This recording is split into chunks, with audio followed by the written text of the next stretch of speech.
эжекең тажатты.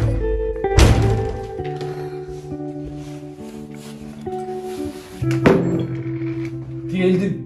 Kayakta жүрөсүң? İşlerime çürümde bir жерде. Кайсы иштер менен ичип жүрөсүң? Ошо сага иш болуп атабы? Каты сен кандай ишин бар ушуга? Кандай иш болгулачы? Кашчы.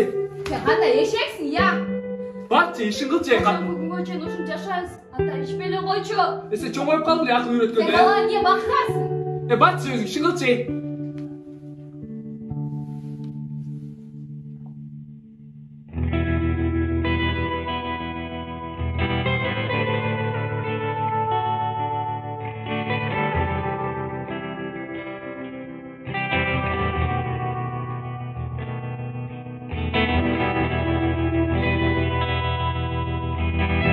Жыл сайын Кыргызстанда зордук зомбулуктар өнүгүүдө.